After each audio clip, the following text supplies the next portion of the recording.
Hi folks, and welcome to this episode of Michael's Backyard Marina. Today we're going to be working on the 1979 Johnson Seahorse 15 horse outboard. The only thing I know about it is that the pull starter mechanism is in a bag. The rope is hanging loosely out the front, and when I pulled the cover off briefly, I was looking in there, there's still got the gear, but the gear that engages with the ring gear is pretty chewed up, so I'm pretty sure that's going to have to be replaced. Other than that, I'm not sure what else he said it ran, other than the pull start was just out of it. So, cool part about this is while I'm ordering parts, I can play around with it because this particular one has a place where you can hook a rope around the top of the flywheel and give it a pull, so we can still check compression and do all kinds of fun stuff like that. So, we're going to go through this like I do all the outboards that I've been playing around with. Is we're going to start from the bottom and work our way up. We'll go down and look at the gearbox oil, see what that looks like first. If that's good and clean, then I know I don't have to go into that gearbox, and I know that I don't have to worry about the seals down there. Then we'll pull the lower foot off, and we'll go after the water pump. After we got done with the water pump, then we'll go up to the top and see what we got for an engine. And you guys might think that's crazy to work that direction, but as long as all that stuff is good, and even if I put water pump in it, I can sell that foot to somebody else that doesn't have a good lower end or a good gearbox. I'm not out anything by doing that. So, that being said, let's get after these and let's see what we got going on. Now that we've drained the oil and we know that there was no water in the oil, we're going to proceed to pull this foot off and take a look at this water pump on this 79 15 horse. And just like before, we'll pull these 6 bolts out. This thing will drop down. There'll be a screw in here that we'll be able to, holds the shift shaft in place. Once we get that screw backed all the way out, we'll be able to just slide this foot right off of here.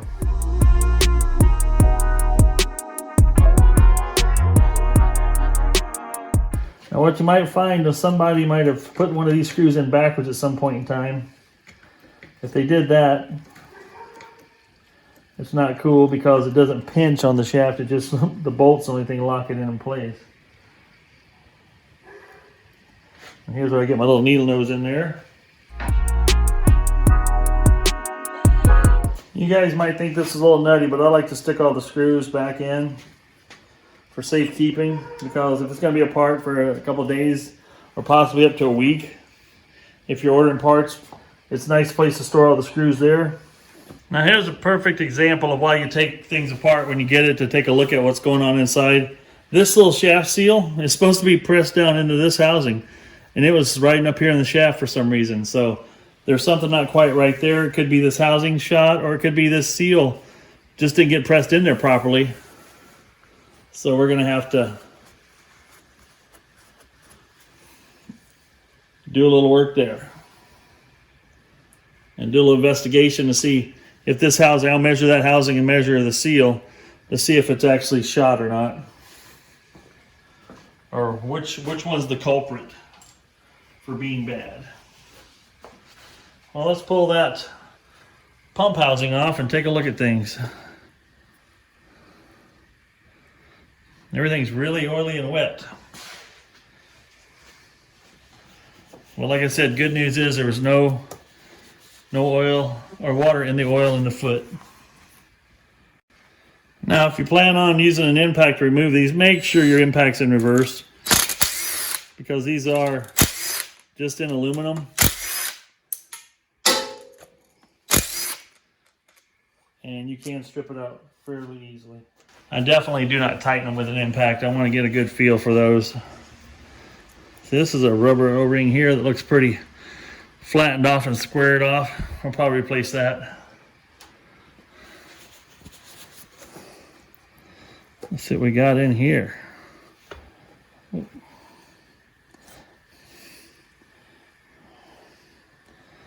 Make sure you get those. This got a little round key that goes in the flat of the shaft. Don't want to lose that. Go ahead and pull the housing off. Yeah, this housing will probably get us a new tin cover to put in there. And see that curl? See how tight that curl is on that thing? Definitely needs to be replaced. That won't pump as much water as it should. So we're gonna get a new impeller as well.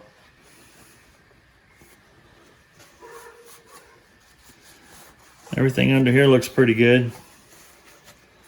There's no unusual grooving. We'll just clean it up, get some new parts, and we'll stick it back together. We pulled the cotter pin, and now it takes a 13/16, I believe it is, socket, yep, to back this off.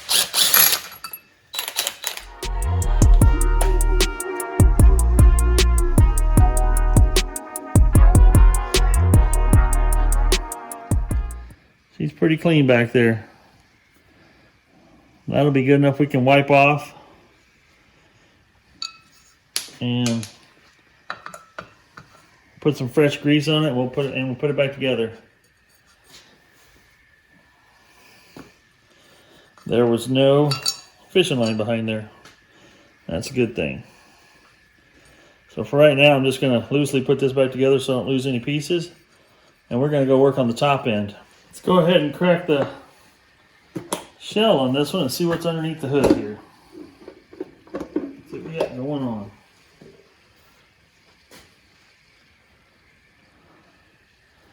Well, at first glance, it doesn't look too bad.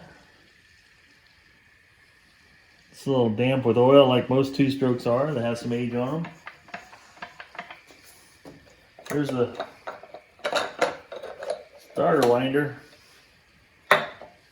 Not in place.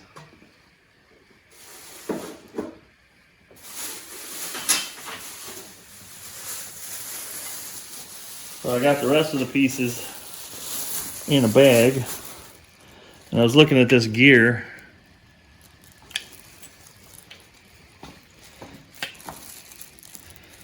It's looking a little tough. I don't know if you guys can see that, but yeah, it's looking a little tough around the top edge here. So we're gonna have to order some new starter gear. Yeah, new starter gears in order for sure. We'll make a note of that. This piece looks okay. I think we're gonna put a new rope on this one too. This rope doesn't look too frayed, but as long as I'm going this far, I'd rather put a new rope on it than use an old rope and have it break after the 4th time I pulled it out in the water. You guys are probably thinking, Michael, how are you going to check spark? How can you possibly check spark when you don't have a way to start it? I got to get my bigger spark plug wrench out for this. Well, I'm going to show you. Cool thing about these old Johnsons, first of all, we're going to pull the spark plugs out so it turns over easy. We'll pull them both. You don't want to just pull one. It's nice to whip it over. Now these are what they call a permagap. These are in there for high-speed use, which is good. They look a little carboned up, but we'll see if they'll spark.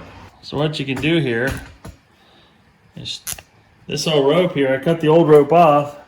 As you can see, there's little notches up here, and you can wrap this thing around. So if your recoil ever breaks, you want to carry some spare rope, because then you can just give this thing a pull like that, and you can start it. But what I'm going to do, since I've got the nut exposed here, I'm going to make it easy on myself. I'm going to put a socket driver on there, and I'll spin this over my drill. The reason I'm going to use a drill is because I don't want to use my impact to make this tighter, because it's probably already torqued down and you'll end up stripping something out. And spark on that one.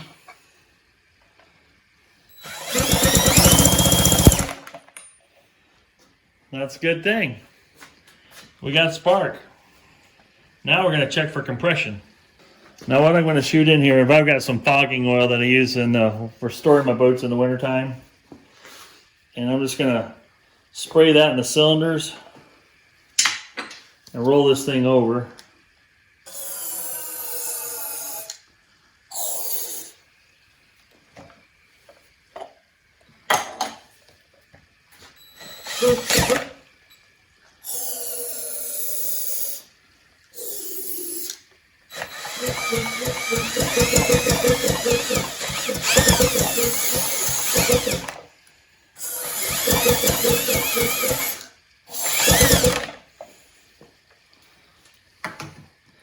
Now to put some lube in the cylinder wells. Now I'm going to blow it free here.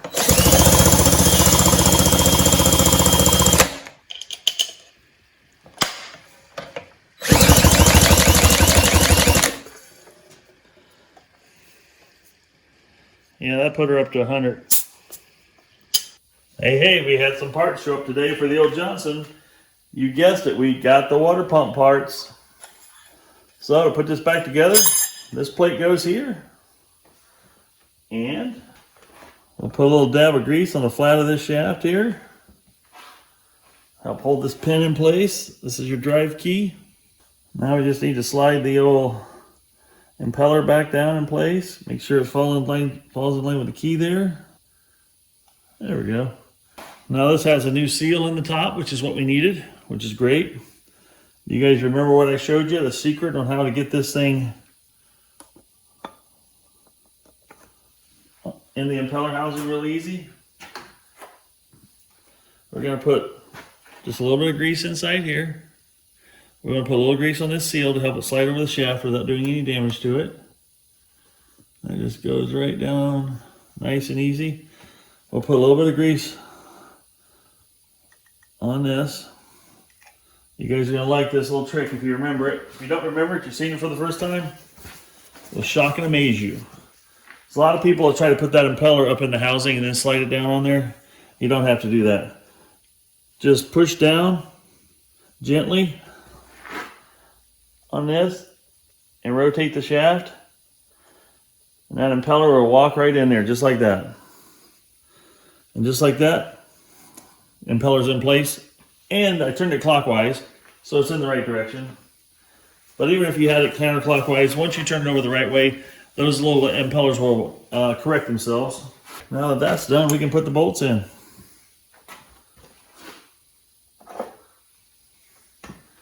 And this kit came with new bolts, so we'll put the new bolts in. Why not?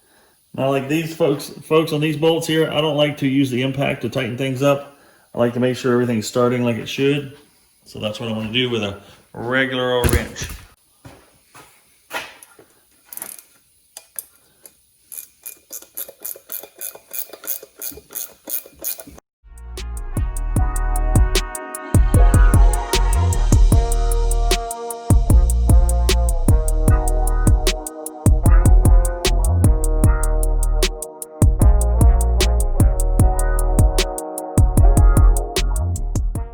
Got our O-ring, stick back on there. And last but not least, don't forget your little O-ring that goes up here on the drive shaft.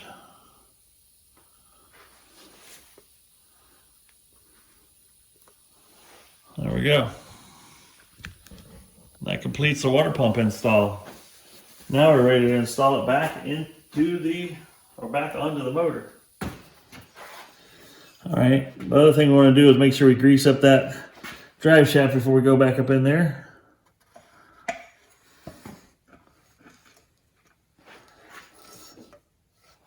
And once we get this up in there a little ways, enough to get the shift shaft engaged here.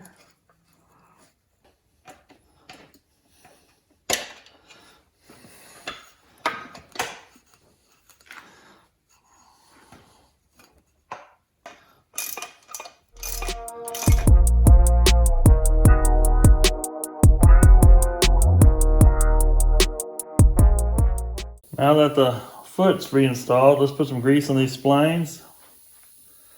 There again, I'm using marine grease, as always. Put our spacer bushing on. The splines greased up real good. The right direction. That always helps. Put the other spacer on. Nut on with the cotter pin.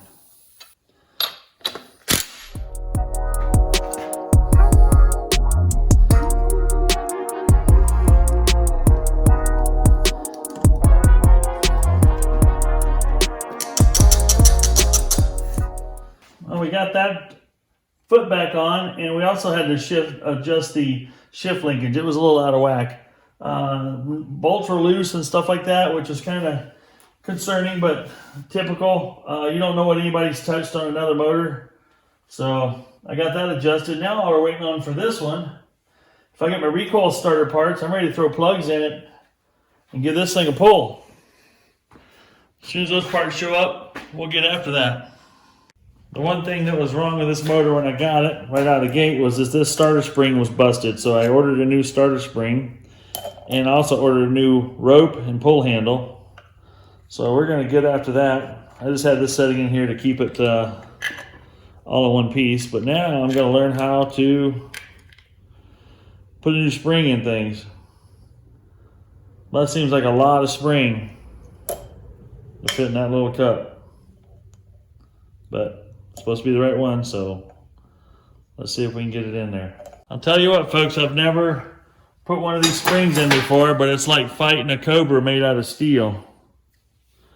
But once you get it, little ear in here, and you wind it all down in there and get it all trapped, then you got your little pin here that will go in and be part of your drive pin, and you'll get that in place, and then we'll wrap our cord around and get the tension put on the cord. But we'll do that once we get it.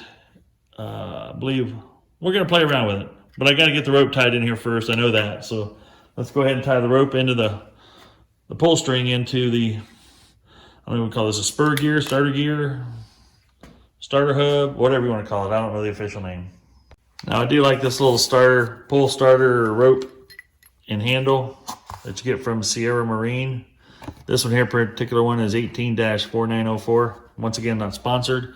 But what I like about it is the fact that it has this metal piece that goes down in here. And you pull your rope up through there and tie a knot. Your knot can lay inside here. And it gives it a lot of strength. And it's not just relying on just the knot not pulling through the rubber at that point. But we put this on last. At this point in time, we got a nice little starter rope here. We're going to leave it full length for now, which is longer than you need. And then we're going to slide it. Okay, here's what you want to do. You want to have that knot. This is facing toward you. You want to feed the rope in through this direction. Your knot has a nice little pocket that it sits down into, and that'll allow this to wind around properly. So we're going to go ahead and wind the rope around it. I'm going to pull it tight while I'm winding it too. Once we get the spring tension on there, it'll be tight as well. So we're basically going to fill this thing up with rope.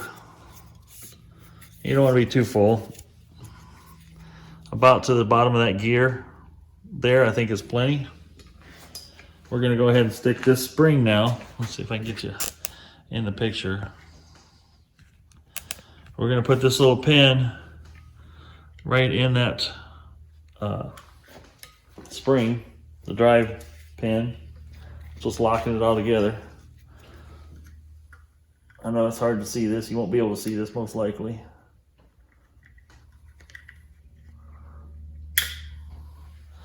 See, once that's in there, as you can see when you pull the start, I'm going to go ahead and put the bolt back in just for, I'll stick this little gear back on too for now. This little gear, you just want to make sure. Now this is an old gear. I got a new one coming. This one's chewed up pretty bad, but I can change that out after the fact. And once I change it permanently or put the new gear in, I will actually put some light lube on this bolt. Now this is just threading into the metal housing for now. But as you can see, if I pull this, it's going to retract. But we'll have to put some more tension on it once we get it in the boat. So it actually pulls your cord all the way back. Like I said, I've never done one of these before, so I'm just learning as I go along with you folks here. So be patient with me. Now you don't want that spring to get away from you in there. Once it's trapped pretty good, but it can go boing and you're starting from scratch with wrestling the Cobra again. You don't want to do that. So now that we got the assembly together, just like that, we're ready to stick that back on the motor. Okay, we're back in here again because there is supposed to be a little washer I went and looked at the exploited diagram on the website. That goes down and it basically helps hold this pan down against what it needs to hold down against. And then it allows this to have enough free space here to float and not pinch the this assembly when it's together. So the tricky part is, let's get that washer, because there's a little depression in here for that washer to fit in. And now we'll go ahead and get this back in there again one more time. Like I said, folks, I'm learning as I go along with you guys on this one. I've never done this before. So once that's down in there, then we can move this around. And I am going to go ahead and put some light grease on here. I'm going to use a little, this marine grease is pretty light. I'm not going to get crazy with it. Just want to give it a nice slick surface for this to ride against. There, we're through, we're assembled. Except, you guys sat there and let me do that. Nobody stopped me. What's wrong with you people? Just joking with you. Forgot to put the gear back on. Now we can put this back in. Just like that. Let's go put it back on the outboard now. Okay, see this little hole here? I didn't show you that first go around. This little hole lines up on this little tab right here. So you got to back your bolt off so the threads are flush with the bottom. This will allow you to slip it back in there. And you look down on the side here and get your tab dropped right into place. Once your tab's in place and then you start your bolt, everything's going to line up just as it should.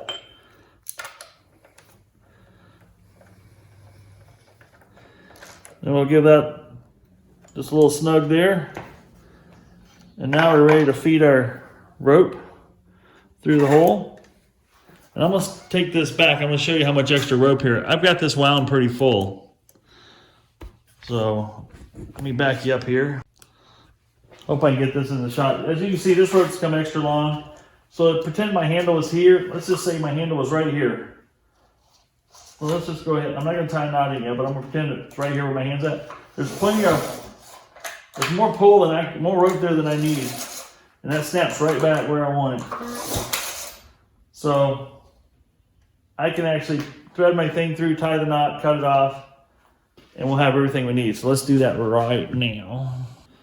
Now what we're going to do is feed the rope through the handle. Maybe. Yeah, here we go. Feed the rope through the handle, and then we've got this little metal piece. We're going to feed that up through here like this. And I'm going to decide where I'm going to tie my knot. Somewhere probably right in here. So let's go ahead and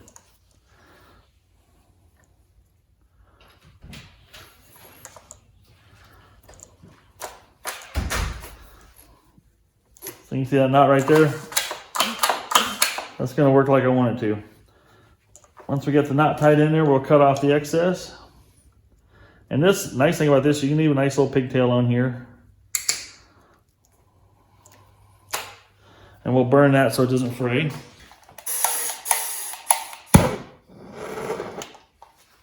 Give that a nice little melt like that. Then we can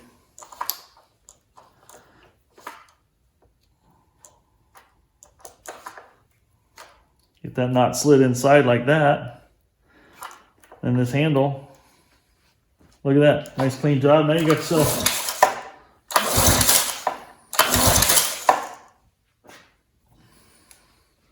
now, I gotta check and make sure I put oil in the foot of this thing, but I'm gonna put spark plugs in and see if I can make it run.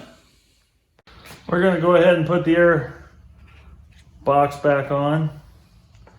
This holds the choke lever. We'll get that wrapped around there, lined up with the screw holes, and then we'll put this on.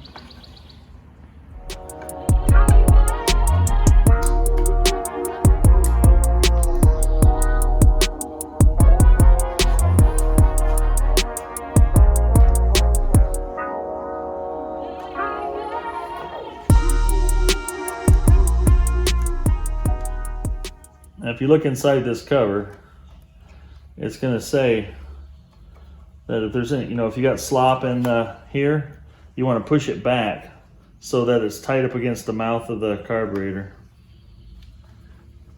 before you tighten these screws all the way down. Like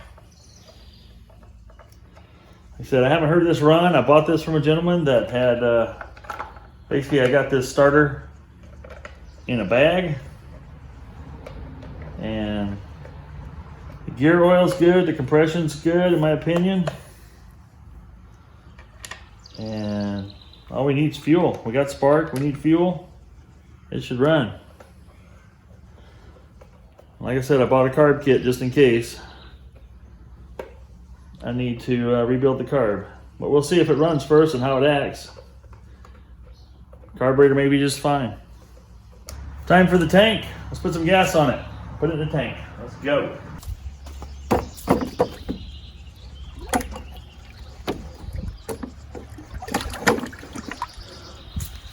Pump the primer bulb till she's hard.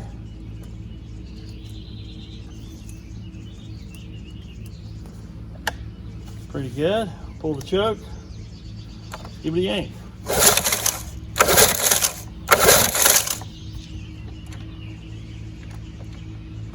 Put it to the start position, that'd help.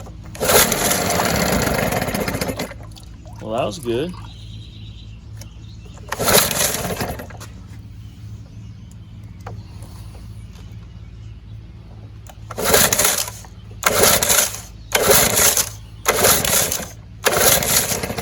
I got over-choked it.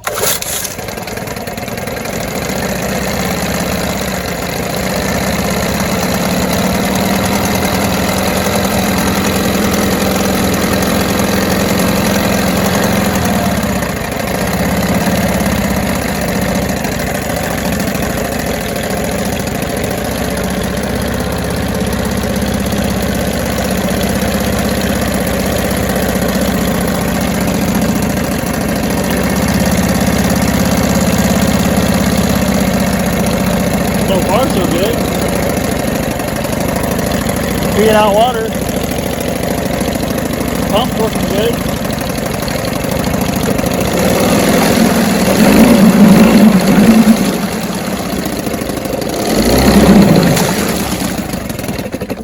Whoops.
vibrates pretty hard when I try to throttle it up.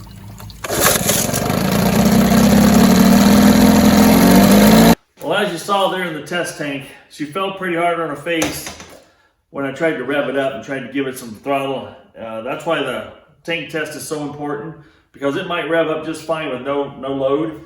But what I found out is when you got water on it and you got a load on it, it does change how things perform and how it runs. And the last thing you want to do is put some work into something, take it out to the lake thinking you're going fishing, and find out all you can do is idle all day long. So what I'm going to be doing here next, I believe, I'm going to go through the carburetor. I did buy a carburetor kit when I bought all the other parts for this, because sometimes these carbs are okay and sometimes not. So there's two things I'm going to attack here. I'm going to do the carburetor kit, and then we'll do another test run and see what goes on from there and see what we discover.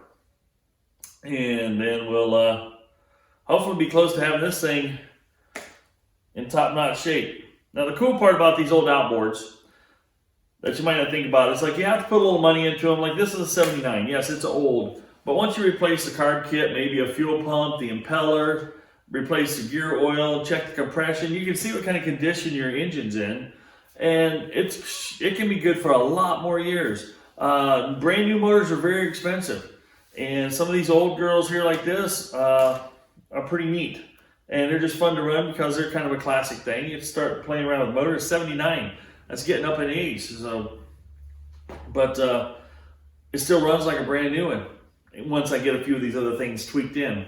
I've done that with a few other motors. If you've seen some of my other videos, you get them tweaked in, they run like top notch. So hope you guys enjoyed this video. Stay tuned for part 2, where I'll make sure this thing, in part 2, I won't give up until this thing is running like it should, where I can rev it up and it'll hold high RPM, and I won't see air bubbles running through different things that shouldn't be running through. I have a suspicion on my fuel pump here, because when I revved it up before, I can see air bubbles coming through this clear gas line, which I don't think is right. My suspicion is there's a carburetor issue possibly, but also possibly fuel pump issue. So we'll dig more into that. But I'm taking it one step at a time. It's not like it takes that much effort to take some of this stuff apart and put it back together.